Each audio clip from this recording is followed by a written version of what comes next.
Have you ever seen someone so mean that an entire room goes quiet just because they walked in? If you enjoyed hearing about people who stand up for what's right, please like, share, and subscribe to this channel. We'd also love to know where you're watching from, because we love hearing from you. Leon Ray was not just any restaurant. It sat on the corner of 5th and Maple like a jewel box made of glass and gold. Inside, the floors shined so bright you could see your face in them. The tables were covered with white cloth, so perfect they looked like fresh snow. Crystal glasses sparkled under soft lights that made everything look magical. Rich people came here to eat fancy food and feel important. The waiters wore black suits and moved like shadows, silent and careful. Nobody laughed too loud here. Nobody dropped a fork. Everything had to be perfect. Zariah stood near the kitchen door on her first day, her heart beating fast inside her chest. She was 30 years old, but felt like a scared kid on the first day of school. Her white blouse was pressed so flat it looked like paper. Her navy skirt hung just right. Her shoes were old but polished until they looked almost new. She had worked 3 jobs before this one. She knew what it meant to be tired. She knew what it meant to be hungry. She knew what it meant to need money so badly that you would do almost anything to keep a job. Mr. Roland Hale, the owner, had given her one rule that morning. Be polite, be quick, and if Mr. Sterling Ward comes in, just do whatever he asks. His voice had been soft, but his eyes looked worried, like he was sending her into a storm. Who is Sterling Ward? Zariah had asked. Mr. Hale had looked away.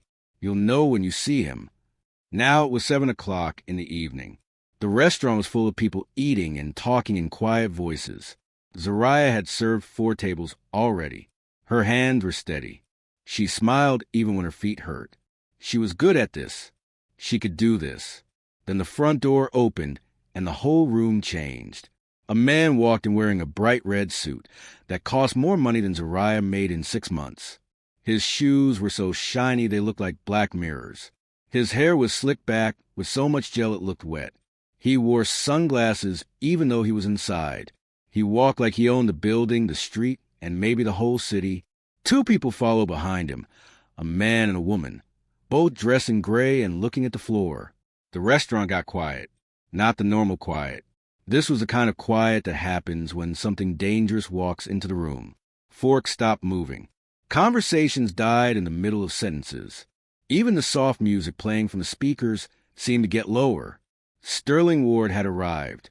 He sat down at the best table in the restaurant, right in the center where everyone could see him. He did not say, "Thank you." He did not smile. He snapped his fingers at the nearest waiter, an older man named Thomas who had worked at Leon Ray for 15 years. "Water. Now. And make sure the ice is clean this time," Sterling said, his voice sharp and mean. Thomas rushed away, his face red. Zariah watched from across the room. Something cold moved through her stomach. She had seen bullies before. She had lived with one once, a long time ago, before her mother finally took her and left in the middle of the night with nothing but 2 bags and brave hearts. She knew what a bully looked like. She knew the way they talked. She knew the way they made everyone around them feel small. Mr. Hale appeared beside her, moving quiet as smoke. "Zariah, you take his table." She looked at him. "Me? But it's my first day. Everyone else is too afraid." Mr. Hale said quietly. He asked for someone new. He likes that. "Please, just be careful." Zariah's hands wanted to shake, but she would not let them. She walked across the shining floor toward Sterling Ward's table. Every step felt like walking toward the edge of a cliff. She could feel eyes watching her from every corner of the room. The kitchen staff peeked through the round window in the door. Other waiters pretended to work, but watched from the corners of their eyes. She stopped beside the table and took out her small notebook. "Good evening, sir. My name is Zariah, and I'll be taking care of you tonight. Can I start you with something to drink?"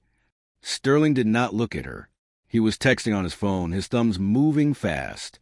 "I want the Malbec, the 2015, not the 2016. If you bring me the wrong year, I'll know and you'll regret it." "Yes, sir. 1 Malbec 2015. And tell the cook that if my steak isn't perfect, I'm sending it back and I'm not paying for it. I come here because this place is supposed to be the best." But lately it's been disappointing, just like the people who work here. His two friends laughed, but it was a kind of laugh that sounded fake and mean. Zariah felt heat rise in her chest, but she kept her voice calm. "I'll make sure everything is perfect, sir." She turned to walk away, but Sterling's voice stopped her. "Wait, look at me when I'm talking to you." She turned back. Sterling had finally looked up from his phone. He took off his sunglasses and stared at her with cold blue eyes that reminded her of ice. "You're new, aren't you?" he said. "Yes, sir. It's my first day." "Then let me teach you something important. I'm Sterling Ward. I'm rich. I'm powerful. And when I come here, everything stops for me. Do you understand? I don't care about your name. I don't care about your problems. I care about getting exactly what I want, exactly when I want it.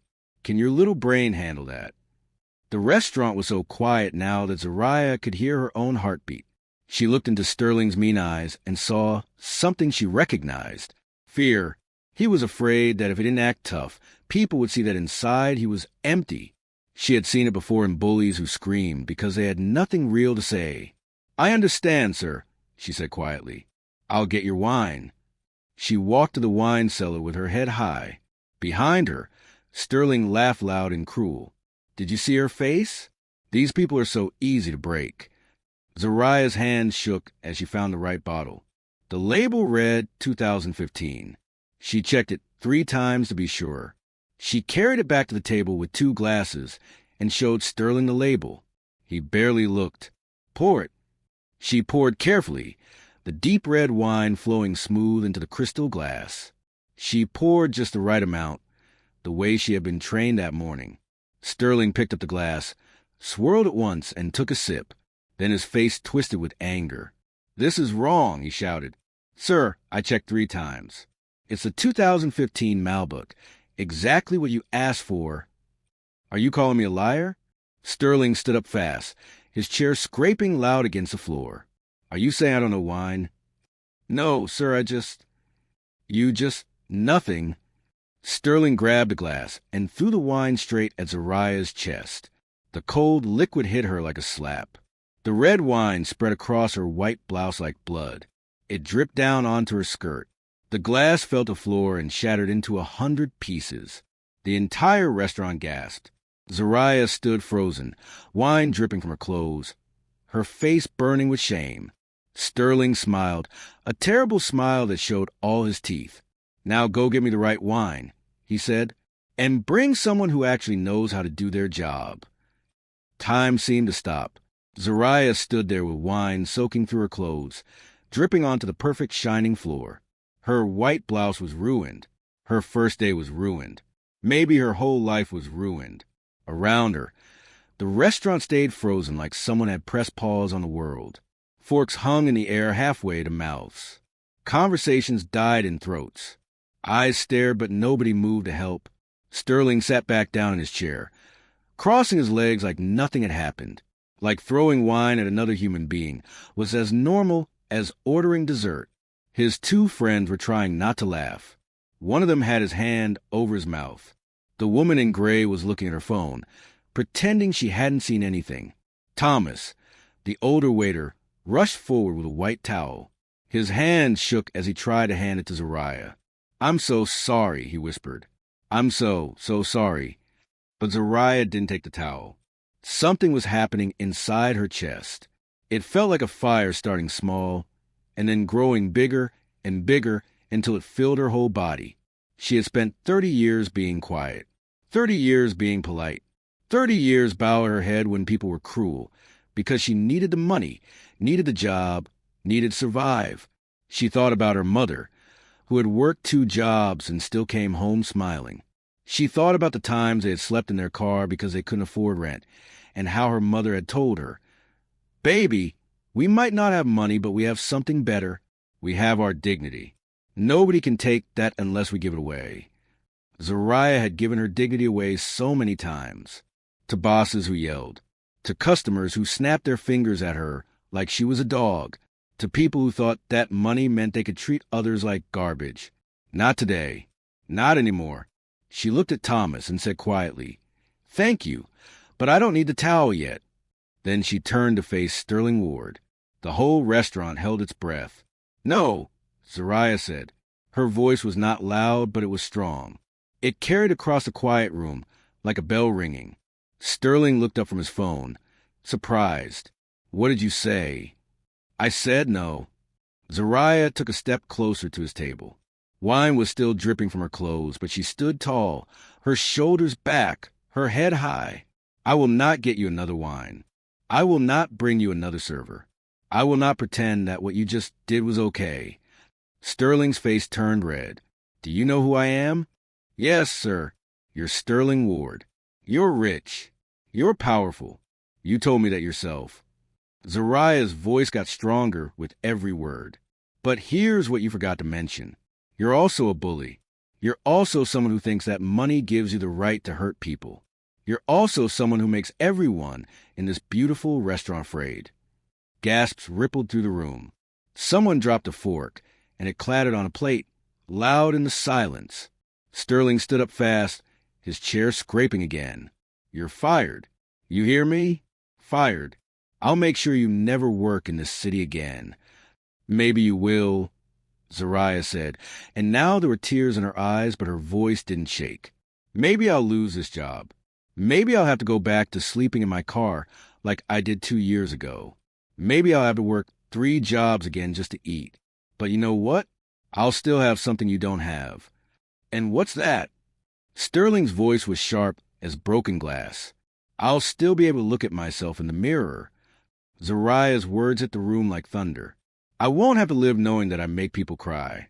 I won't have to live knowing that I make mothers and fathers afraid to stand up for themselves because they need money to feed their children. I won't have to live being you." The restaurant erupted in whispers. People at other tables were turning completely around now, not even pretending to eat anymore. The kitchen door swung open and cooks were watching, their white hats bobbing as they tried to see. Even the piano player in the corner had stopped playing, his hands frozen above the keys. Sterling's face went from red to purple. "You have no idea what you're talking about. I give money to charity. I employ hundreds of people. You throw wine at waitresses," Zariah interrupted, and her voice rang clear and true. "You call people stupid. You make jokes about how easy we are to break. I heard you. We all heard you." Around the room, heads nodded. Quiet voices agreed. "She's right," someone whispered. "He's been doing this for years," another person said. Thomas stepped forward, his old face full of emotion. 3 months ago, he made me cry. He told me I was worthless because I brought him the wrong spoon. I almost quit that day. I've worked here 15 years, and he made me want to quit." Another server, a young woman with dark hair, spoke up. "He called me stupid last week, in front of my whole section. I went home and cried for 2 hours." More voices joined in. A cook from the kitchen, a busboy who had been invisible in the corner, even a customer, an older woman in a pearl necklace, stood up from her table. "I've watched you terrorize the staff here for years," the woman said to Sterling. "I kept coming back because the food is wonderful, but I always felt ashamed. Ashamed that I sat here and said nothing while you hurt people." Sterling looked around the room like a trapped animal. His 2 friends were quiet now, looking at their hands. The man in gray got up and walked out the front door without saying goodbye. The woman in gray followed him. Sterling was alone. "This is ridiculous," he said, but his voice was smaller now. "You people don't understand how the world works. Money is power. I have money, so I have power. That's just how it is." "No." The voice came from the back of the restaurant, deep and calm. Everyone turned. Mr. Roland Hale walked slowly through the tables toward Sterling. He was not a tall man. He was not young. His suit was nice, but not fancy. But when he walked, people moved aside like he was a king. He had kind eyes, but right now those eyes were hard as stone. He stopped in front of Sterling's table and looked at the broken glass on the floor. He looked at the wine staining the white cloth.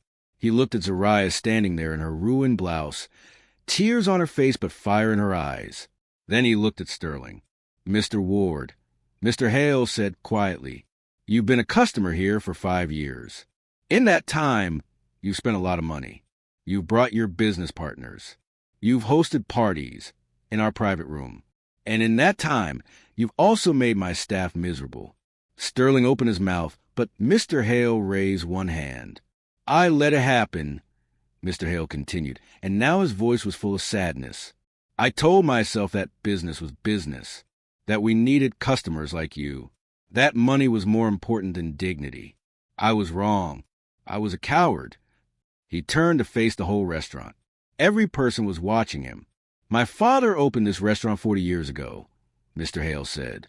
He told me that we weren't just serving food. We were serving people. We were creating moments of joy and beauty and peace. He told me that every person who walks through that door, whether they're a millionaire or a student spending their last $20 on a special meal, deserves respect. I forgot that. I let money matter more than people. Today, watching this young woman stand up for herself and for every person who's been hurt in my restaurant, I remember what my father taught me. Mr. Hale turned back to Sterling. You're banned from Leon Ray. Forever. You're not welcome here anymore. The restaurant exploded. Not with gas this time, but with applause. It started slow, just a few people clapping. Then more joined in. Then more. Soon the whole restaurant was clapping, and some people were standing up. The sound was like thunder, like waves crashing, like freedom. Sterling's mouth hung open. You can't do this. Do you know how much money I spend here? I know exactly how much, Mr. Hale said. And it's not enough. There's not enough money in the world to buy the right to hurt people. Sterling grabbed his red jacket from the back of his chair. His hands were shaking. You'll regret this. All of you will regret this. I'll ruin you. I'll write reviews. I'll tell everyone. You'll leave, Mr. Hale said firmly. Now. 2 security guards appeared from somewhere in the back. They didn't touch Sterling, but they stood on either side of him, waiting. Sterling looked around the room one last time. Nobody was looking at him with fear anymore. They were looking at him with pity, with disappointment, with relief that he was finally leaving. He walked to the door with his head down. The door closed behind him, and he was gone. The restaurant stayed quiet for just a moment. Then Mr. Hale turned to Zariah. I'm sorry, he said, and his voice cracked with emotion. I'm sorry I sent you out there. I'm sorry I didn't protect you. I'm sorry I let this happen for so long. Zariah didn't know what to say. She was shaking now, all the fear and anger and relief flooding through her body at once. Mr. Hale reached into his pocket and pulled out a clean handkerchief. He handed it to her gently. Go clean up. Take all the time you need. And when you come back, we need to talk about your new position. New position? Zariah's voice was tiny. Floor manager, Mr. Hale said with a small smile. If you want it, this restaurant needs someone who understands what dignity means. Someone brave enough to stand up when standing up is hard. I think that's you. The restaurant erupted in applause again, louder this time. People were standing and clapping and smiling at Zariah with tears in their own eyes. Thomas hugged her carefully, trying not to get wine on himself. The young server with dark hair was crying happy tears. Even the cooks were cheering from the kitchen door. Zariah stood in the middle of it all, wine-stained and trembling and more proud than she had ever been in her entire life. Zariah walked to the bathroom on legs that felt like water. She looked at herself in the big mirror and hardly recognized the person staring back. Her white blouse was completely ruined, covered in dark red wine stains that looked like battle scars. Her eyes were red from crying. Her hands still shook, but there was something different in her face. Something new. She looked strong. She looked free. She cleaned up as best as she could, washing the wine from her skin and trying to fix her hair. When she came back out, the restaurant had changed. People were laughing now, real laughs that sounded like music. The piano player had started again, but this time he played something light and happy. Servers walked with their heads higher. Even the air felt different, like someone had opened all the windows and let fresh wind blow through. Mr. Hale was waiting for her by the kitchen door. He had a clean white shirt folded in his hands. It's new, he said. I always keep extras for emergencies. I think this counts as an emergency. Zariah took the shirt and changed in the staff room. When she came back out, Mr. Hale led her to his office, a small room behind the kitchen filled with papers and pictures of the restaurant from long ago. "Sit down, please," he said, pointing to a comfortable chair. Zariah sat, still not quite believing what had happened. An hour ago, she was terrified of losing her first-day job. Now she was sitting in the owner's office being offered promotion. "I meant what I said out there," Mr. Hale began, sitting across from her. "I need someone like you to help run this place. Someone who remembers that we're in the business of treating people well, not just serving expensive food. The floor manager position means you'll oversee all the servers, help with training, and most importantly, make sure that what happened tonight never happens again to anyone." "But it's my first day," Zariah said. "I don't have experience managing people." "You have something better than experience," Mr. Hale said with a gentle smile. "You have courage. You have a heart that knows right from wrong. And you have a story that will remind everyone who works here why we do what we do. Experience can be learned. Character can't." Zariah felt tears coming again, but these were different tears. Happy tears. Hopeful tears. "Thank you," she whispered. "You don't know what this means to me." "I think I do," Mr. Hale said. "Now go home. Rest. Come back tomorrow and we'll start fresh." That night, Zariah rode the bus home to her tiny apartment. She looked out the window at the city lights and thought about how one moment can change everything. One choice to stand up instead of staying quiet. One decision to value dignity over dollars. She thought about her mother and wished she could call her to share the news, but her mother had passed away 2 years ago. Still, Zariah felt like her mother was there somehow, proud and smiling. The next morning, Zariah woke up to her phone buzzing like crazy. She picked it up and gasped. Someone had recorded what happened at the restaurant. The video was everywhere, on social media, on news websites, even on television.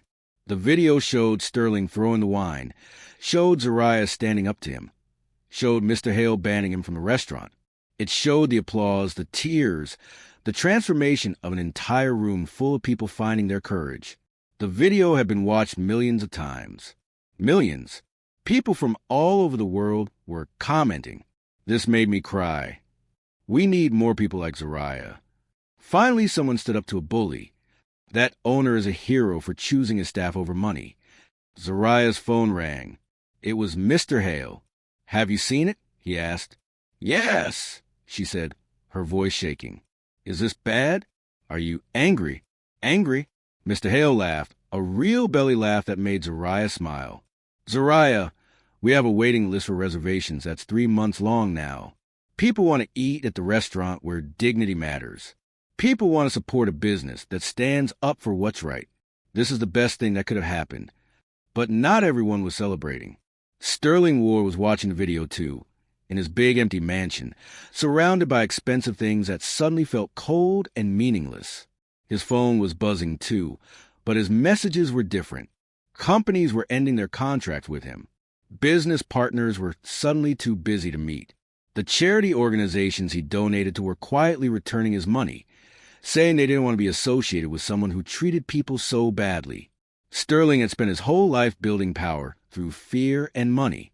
In one night, he watched it all crumble. The video had been shared so many times that everyone knew his face, knew his name, knew what he had done. He tried to write an apology on social media, but nobody believed it. They had seen who he really was. Meanwhile, at Leon Ray, something beautiful was happening. Zariah arrived for her second day wearing a simple black dress and the gold name tag that said floor manager. But what she wore on the outside didn't matter as much as what she carried on the inside. Confidence, purpose, hope. Mr. Hale had done something special overnight. By the front door, he had installed a new sign. It was made of polish with gold letters that read, "Respect is the dress code here. Everyone welcome." Zariah stood looking at that sign for a long moment, her hand over her heart. "Do you like it?" Mr. Hale asked, coming up beside her. "It's perfect," she said. The restaurant was busier than ever. People came not just for the food, but for what the restaurant represented.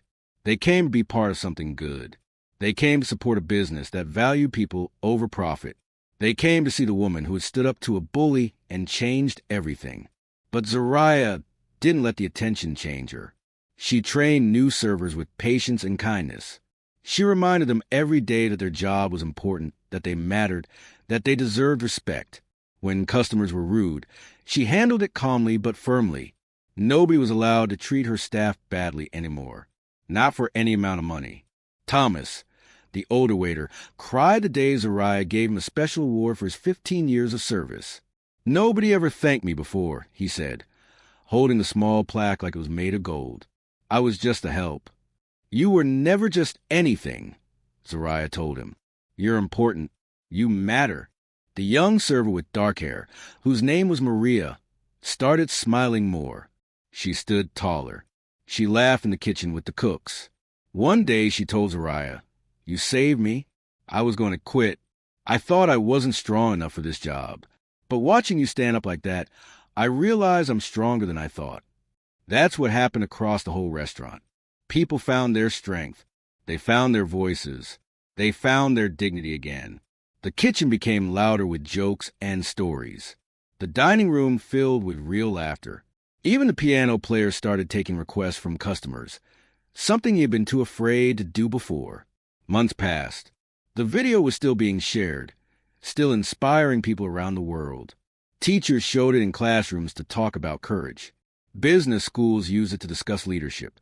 Parents showed it to their children to teach them about standing up for what's right. Sterling Ward's name became a lesson in what not to do. His business empire crumbled. He lost friends, lost respect, lost everything he thought made him powerful. Some people felt sorry for him.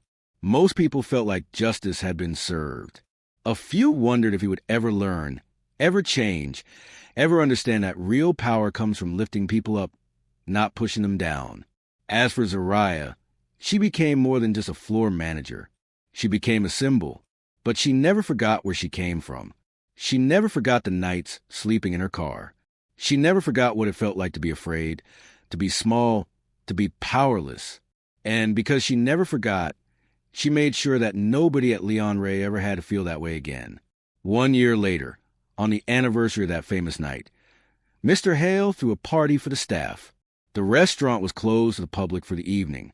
Instead, it was filled with servers and cooks and dishwashers and busboys, all dressed in their finest clothes, all sitting at tables usually reserved for millionaires.